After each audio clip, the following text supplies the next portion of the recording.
Students, आज हम लोग लाइफ साइंस में चैप्टर 3.4 जैव प्राक्रम चैप्टर से सर्कुलेशन सिस्टम और परिवहन तंत्र को हम लोग पढ़ने जा रहे हैं। हर सजीव के शरीर में अलग अलग तरह की क्रियाएं होती हैं।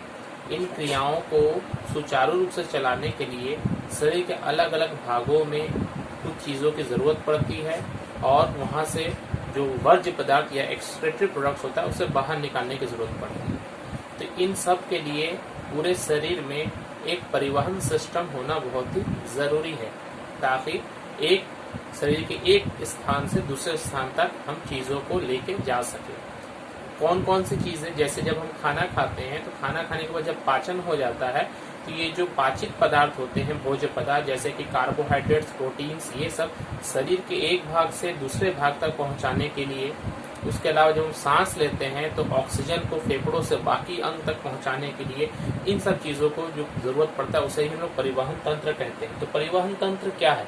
ये सजीवों के शरीर में एक क्रिया है जो हमारे शरीर के अलग अलग स्थानों में ऑक्सीजन, जो दूसरी जगह से फिर वापस कार्बन डाइऑक्साइड, भोज्य पदार्थ, पाचित भोज्य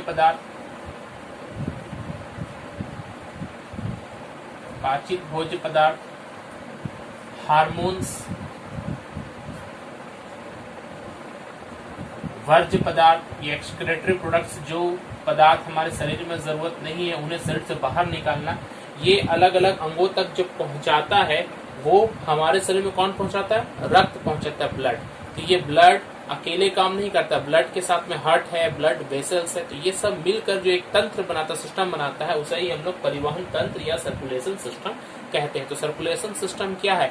ये एक कार्य करने का सिस्टम है जिसमें कि बहुत सारे हमारे अंग जैसे कि हार्ट, ब्लड वेसल्स, ये सब मिलकर शरीर के अलग अलग भागों से ऑक्सीजन, कार्बन डाइऑक्साइड, पाचित भोज्य पदार्थ, हार्मोन्स, वर्ज्य पदार्थ, इस तरह के अलग अलग पदार्थों को एक स्थान से दूसरे स्थान पहुंचाता है, उसे ही हम लोग सर्कुलेशन सिस्टम या परिवहन तंत्र कहते हैं।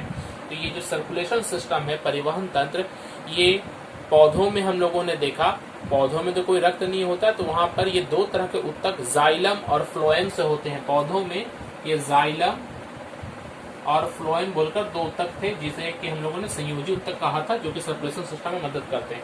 मगर बाकी प्राणियों में, कीट पतंगों में, मनुष्य में, कुत्ते, बिल्ली, ये सब जितने भी जानवर, इन सब में जो सर्कुलेशन सिस्टम होता है ये मुख्य रूप से रक्त के द्वारा संचालित होता है, ब्लड इसमें होता है।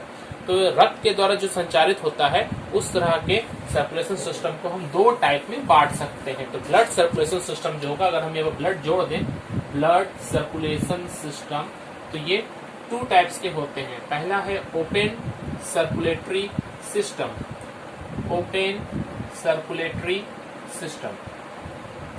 ये क्या है? नाम से ही आपको पता चल रहा है, ओपन। और दूसरा होता है closed circulatory system, closed circulatory system. ये दो तरह का है, ओपन और क्लोज्ड। ओपन जो है ये कुछ प्राणी जैसे कि कॉकरोच में, झींगा मछली, जी हम जो चिंगड़ी जिसे हम लोग कहते हैं, झींगा मछली में, इन सब में ओपन सर्कुलेटरी सिस्टम पाया जाता है। ओपन इसलिए कहते हैं क्योंकि इसमें हृदय यानी कि हार्ट से जो रक्त निकलता है वो किसी पाइप या नली के द्वारा संकुचित नहीं रहता, वो शरीर के किसी भी भाग में इसी तरह से फैल जाता है। उसके लिए कोई नली की आवश्यकता नहीं होती है। जैसे कि अगर हम बनाए ओपन सर्कुलेटरी सिस्टम को देखें, ये ओपन सर्कुलेटरी सिस्टम में कोई एक पंपिंग ऑर्गन जैसे कि हार्ट है, उस हार्ट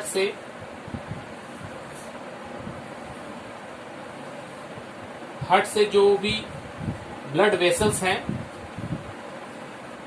ये पंप हो रहा है यहाँ से ब्लड, और ब्लड यहाँ से वेसल्स के द्वारा निकल कर आ रहा है, मगर इस पाइप के अंदर ही सिर्फ नहीं, वो पाइप से वो निकल के बाहर की तरफ चला जा रहा है। शरीर में इस तरीके से वो बह जा रहा है, शरीर के अंदर में निकल के चला जा रहा है, यहाँ से ब्लड पूरा निकल जा रहा है। मतलब बॉडी कैविटी में ये घूमेगा, ये ब्लड वेसल्स के अंदर यानी कि नर्व के अंदर नहीं रहने वाला है। इसे हम लोग ओपन सर्कुलेटरी सिस्टम कहते हैं। क्लोज्ड सर्कुलेटरी सिस्टम जैसे कि हम लोगों में, ह्यूमंस में है, केचुआ प्राणी में भी है,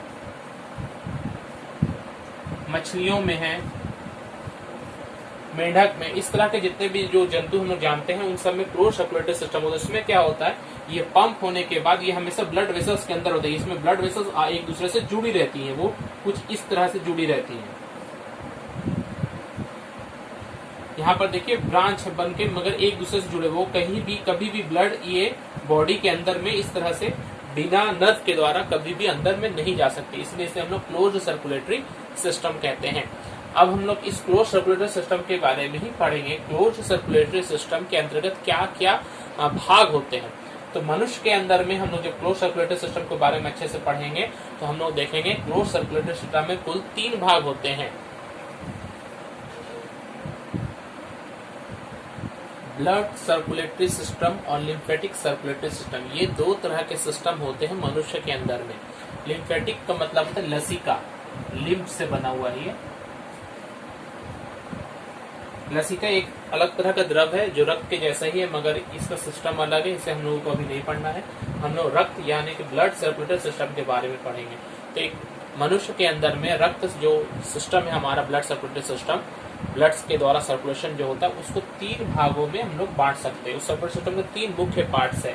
ब्लड यानी कि रक्त, ब्लड वेसल्स जिस नलियों के द्वारा रक्त परिवहन करता है उसे हम लोग ब्लड वेसल्स कहते हैं, और हार्ट जो कि मेन ऑर्गन है जो ब्लड को सभी ऑर्गन्स में सप्लाई करता है। ब्लड क्या है? ब्लड हम लोग ने जानते हैं कि ब्लड क्या होता है, ये लाल रंग का होता है, रेड कलर का होता है। क्यों होता है? हेमोग्लोबिन की उपस्थिति के कारण होता है, जो कि हम लोग अभी और डिटेल्स में पढ़ेंगे। ये ब्लड की प्रकृति क्या है, नेचर क्या है, तो ये थोड़ा क्षारीय होता है, अल्कलीन होता है, एसिडिक नहीं होता। इसका जो पीएच वैल्यू है वो 7 से ग्रेटर है, लगभग 8 के आसपास, 7.5 या 8 के बीच में होता है। इसलिए इसे हम लोग कहते हैं कि ब्लड जो होता है वो क्षारीय होता है, बहुत ज्यादा नहीं, हल्का।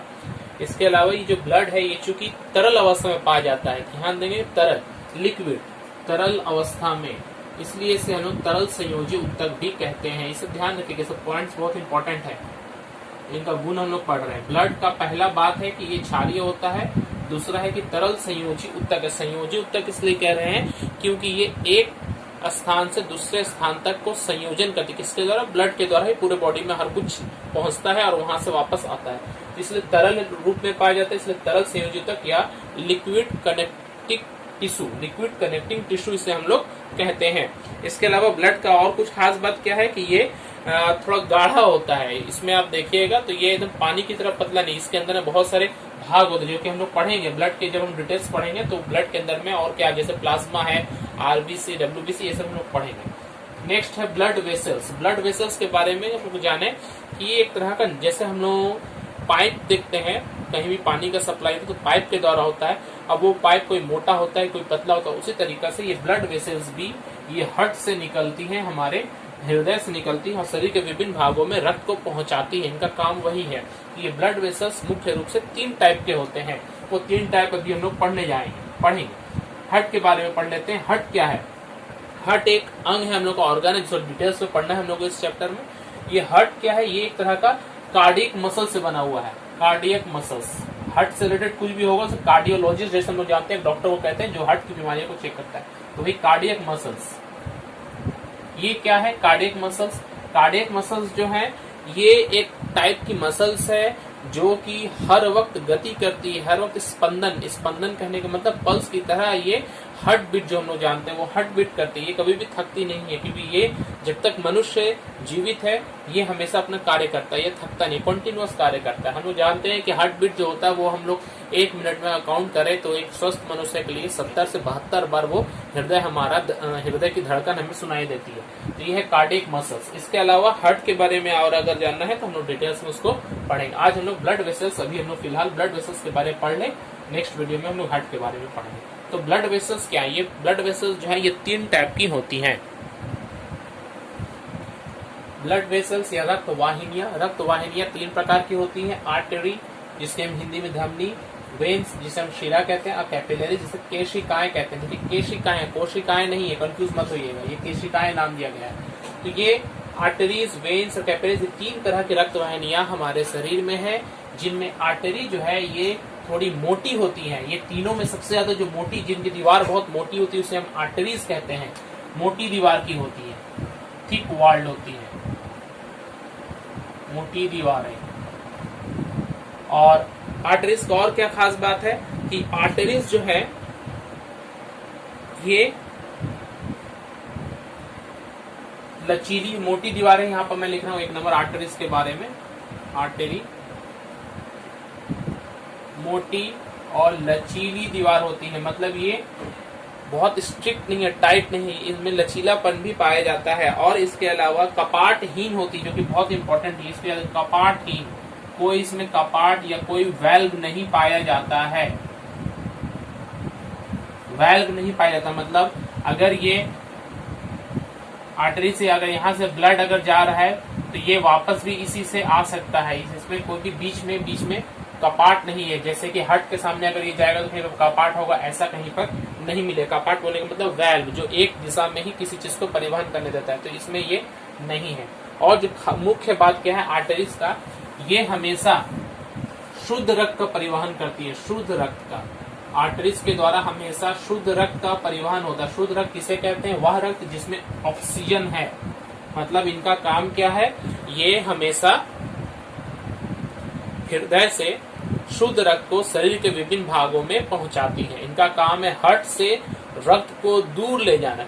किस तरह के रक्त को दूर ले जाना?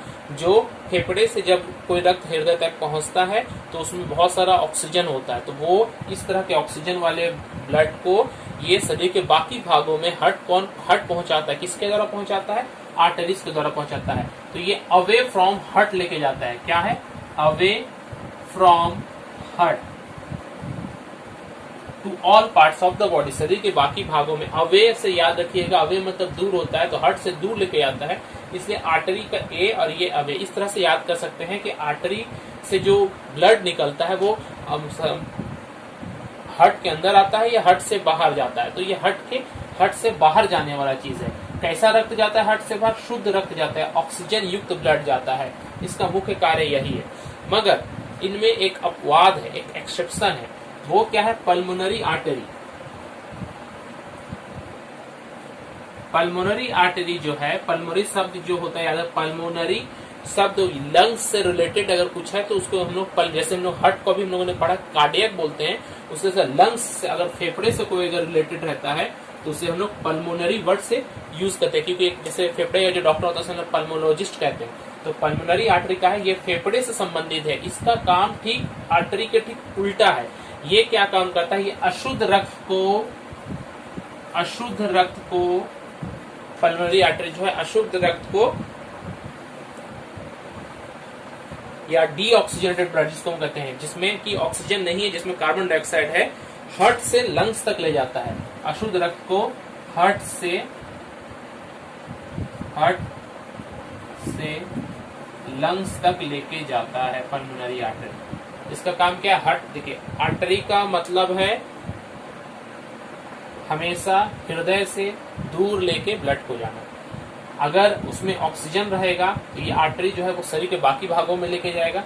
अगर उसमें कार्बन डाइऑक्साइड, जो कि हम अशुद्ध रक्त कहते हैं, कार्बन डाइऑक्साइड युक्त ब्लड को ये शरीर में हार्ट में इकट्ठा लेता है और हार्ट से शरीर के विभिन्न भाग खास करके लंग्स तक पहुंचाता है, जहां से वो बाहर निकल जाती है। तो इस चीज को ध्यान रखेंगे। आर्टरी हमेशा शुद्ध रक्त परिवहन करती है, कहां से? हार्ट से दूर लेके जाती है, बाकी सभी अंगों तक लेके जाती है। पल्मोनरी आर्टरी क्या करता है? ये अशुद्ध रक्त परिवहन करता है CO2 का, जो हार्ट से लंग्स तक जाती है। ये हार्ट से बाकी सभी भागों में ऑक्सीजन को लेके जा रही है। हार्ट से लंग्स में जा रही है सिर्फ और सिर्फ कार्बन डाइऑक्साइड यानी कि अशुद्ध रक्त को लेके जा रही है। इसके बाद हम लोग पढ़ेंगे वेन्स के बारे में। सिरा, वेन्स।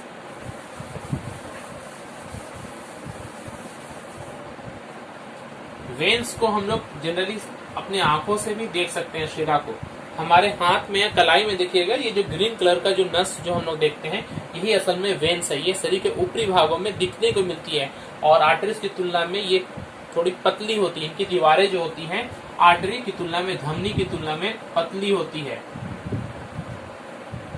और इनमें कपाट पाए जाते हैं। इस चीज को याद रखिएगा, कपाट पाए जाते हैं मतलब वेल्व पाए जाते हैं। आर्टरीज में वेल्व नहीं पाए जाते, इसमें वेल्व पाए जाते हैं, मतलब इसमें रक्त परिवहन हमेशा एक ही दिशा में ही होगा। अगर वेन्स जो है वो हार्ट में, हृदय में अगर ब्लड दे रहा है तो ब्लड वहां से वो उसके वापस उसमें नहीं चढ़ पाएगा, इसलिए वेल्व का काम वही है।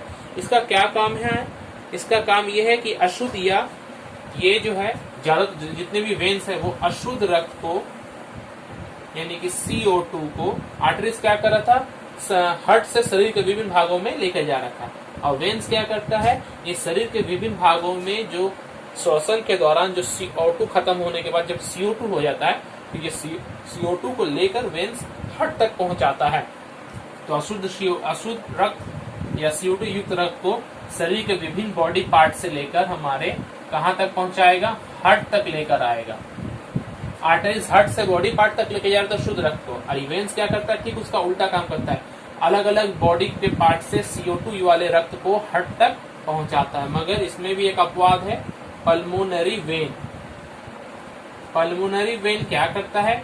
ये अशुद्ध रक्त नहीं, ये शुद्ध रक्त का परिवहन करता है। शुद्ध रक्त यानी कि ऑक्सीजन युक्त रक्त का परिवहन करता है। कहां से कहां करता है? ये हार्ट से लंग से हार्ट की तरफ हमेशा शुद्ध रक्त को वेन्स लेकर आता है। लंग्स से हार्ट तक लाता है। हार्ट तक तो दोनों ये में ला रहा है, दोनों तरह का वेन्स ला रहा है, मगर ये क्या है? अशुद्ध रक्त को अलग अलग बॉडी से हार्ट तक लेके जा रहा है, बॉडी के पार्ट से। और ये क्या कर रहा है?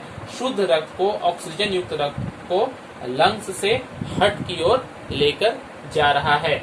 ये हुआ पल्मोनरी वेन। इसके बाद है कैपिलरीज। कैपिलरीज यानी कि केशिकाएं।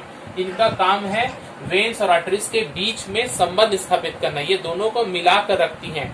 आर्टरीज और वेन्स जब आपस में मिलते हैं तो वही कैपिलरीज केशिकाएं कहलाती है। तो इनका काम है कि दोनों का संबंध स्थापित करना।